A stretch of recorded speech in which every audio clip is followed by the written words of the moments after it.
On nous a menti. Depuis notre enfance, on nous a répété la même chose.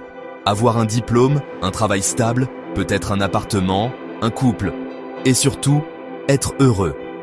Mais personne ne t'a dit que ce modèle n'était pas fait pour toi. C'est un piège invisible, un piège qui te fait courir, te fait comparer, te fait douter, et qui te vole ton temps, ton énergie, ton sens. Alors aujourd'hui, je veux te parler de la plus grande erreur que nous faisons tous avant 30 ans. Et croyez-moi, c'est une erreur silencieuse, acceptée, répétée par des générations entières. Une erreur qui nous transforme en des versions de nous-mêmes que l'on ne reconnaît même pas. Avant 30 ans, notre plus grande faute, ce n'est pas de rater notre vie, c'est de vivre selon le plan des autres. Avant 30 ans, on court. On court après des cases à cocher. Un diplôme, un job, un appartement, un couple. Comme si cocher ces cases allait automatiquement nous transformer en adultes accomplis. Et pendant ce temps, on ne s'écoute pas. On ne se connaît pas. Pourquoi ? Parce que la société nous a appris à avoir peur du retard, peur de l'échec, peur de l'inaction, peur de ne pas être à la hauteur. On croit que courir vite, c'est avancer. Mais courir vite, sans savoir où aller, c'est juste tourner en rond. Les réseaux sociaux ne font qu'amplifier cette course. Tout le monde semble avancer plus vite que toi. Tout le monde semble avoir trouvé sa voie. Et toi, tu te sens à la traîne. Résultat, tu ne vis plus ta vie. Tu la compares. Tu vis pour l'approbation des autres. Tu cours après le regard de tes parents, de tes profs, de tes amis, et même celui de la société entière. Pendant que tu regardes ailleurs, la vie te passe devant. Cette dictature du en avance a un nom simple, pression sociale, et elle est partout. Dans les écoles, dans les entreprises, dans nos familles, même dans nos conversations. Alors, t'as trouvé ton stage, ton CDI, ton appartement ? Et si tu réponds non, c'est comme si tu avouais un crime. Comme si tu étais en retard dans un monde où tout le monde court. Mais je vais te dire une vérité. La vitesse n'est pas une mesure de valeur. On nous a appris à vivre vite pour être quelqu'un, mais en réalité, on oublie de devenir soi-même. La première erreur avant 30 ans, la plus universelle, la plus silencieuse, c'est de confondre vitesse et direction. Courir pour prouver, courir pour exister, courir pour le monde, au lieu de marcher pour soi. Et cette erreur, croyez-moi, elle a un prix. Elle nous vole des années, des choix, des rêves. Mais il est encore temps de la voir. Et surtout, il est encore temps de changer de direction. Après avoir couru pendant des années, beaucoup croient être libres. Mais cette liberté, elle est illusoire. À 25 ans, tu rêves d'indépendance. À 29, tu réalises que tu es prisonnier. Prisonnier d'un travail que tu n'aimes pas, d'un appartement que tu dois payer, d'un système qui t'évalue constamment. Les chaînes invisibles ne cliquettent pas. Elles sont silencieuses, subtiles, efficaces. Elles passent par la peur, peur de manquer, peur de rater, peur du regard des autres. On nous vend l'illusion de choix. On nous dit « tu peux tout faire », mais en réalité, on choisit dans un menu que d'autres ont préparé pour toi. Le système est bien rodé, il te donne juste assez de confort pour que tu continues à obéir, et juste assez d'angoisse pour que tu ne t'arrêtes jamais. Alors tu fais semblant d'être libre. Alors tu cours encore en te répétant « je vais y arriver, bientôt, je dois tenir ». Mais tiens pourquoi, exactement ? Pour des cases à cocher, pour des validations sociales, pour des rêves qui ne sont pas les tiens. Et la vérité, c'est que beaucoup découvrent cette prison invisible trop tard. Trop tard pour se réorienter sans pression.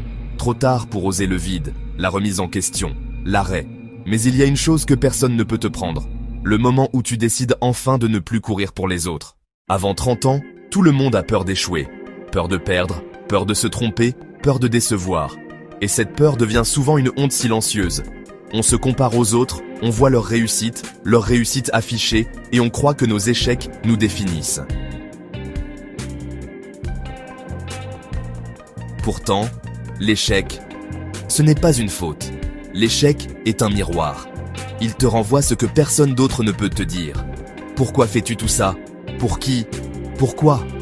Certains perdent leur travail. D'autres perdent leur couple. D'autres perdent leur identité. Et c'est souvent à ce moment précis que la vie commence réellement. Parce que l'échec, quand tu le regardes en face, te force à te poser les bonnes questions. Tu comprends que la vie ne se mesure pas à la vitesse ni aux cases cochées, que courir pour prouver aux autres ne mène qu'à la fatigue et au vide, et que la vraie valeur se trouve dans la connaissance de soi, pas dans l'approbation du monde. Alors oui, beaucoup ont honte de leurs échecs, beaucoup se sentent en retard, mais la honte, c'est un luxe que l'on s'impose. Le véritable courage, c'est de regarder ses erreurs, ses doutes et ses échecs, et de décider, malgré tout, de vivre selon ses propres termes. Beaucoup fuient le vide, on fuit le silence, la solitude, les moments où il n'y a rien à faire, mais c'est justement dans ce vide que tout commence. Quand tu n'as plus rien à prouver, plus rien à défendre, plus rien à cacher. Tu peux enfin te regarder en face. Tu découvres que les ambitions imposées par le monde ne sont pas les tiennes. Le vide force à la lucidité. Il force à poser la question essentielle. Qui suis-je, au-delà des cases, des diplômes, des likes, des validations? Et c'est là que tu retrouves quelque chose que personne ne peut te donner. La liberté intérieure. Comprendre que l'on n'a pas besoin d'avancer vite, que l'on peut marcher à son rythme, c'est un choc libérateur. Parce que le vrai danger avant 30 ans, ce n'est pas de rater sa vie, c'est de la vivre pour les autres. On nous a vendu la réussite comme une course que nous sommes supposés gagner avant 30 ans. Mais qu'est-ce que la réussite, vraiment? Ce n'est pas une question d'argent, de diplôme ou de reconnaissance. La réussite, c'est être aligné avec soi-même. C'est faire des choix qui ont du sens pour toi, pas pour ton voisin. C'est accepter ses erreurs, ses failles, ses contradictions, et continuer quand même à avancer. La vraie réussite, c'est de dire non à ce qui t'éloigne de toi. C'est de trouver du sens, même si personne ne le comprend. C'est parfois petit, un projet, une passion, un geste pour quelqu'un. Parfois grand, changer de vie, quitter un travail, partir ailleurs. Peu importe l'échelle, l'important, c'est que ce soit toi qui choisisses. Alors, quelle est la plus grande erreur qu'on fait tous avant 30 ans? Croire qu'il faut devenir quelqu'un pour plaire au monde. Croire que la vitesse et les cases cochées définissent notre valeur. Mais la vérité, la vraie réussite, c'est d'apprendre à être soi-même ici et maintenant. Tu n'as pas besoin d'être en avance. Tu n'as pas besoin de suivre le plan de quelqu'un d'autre.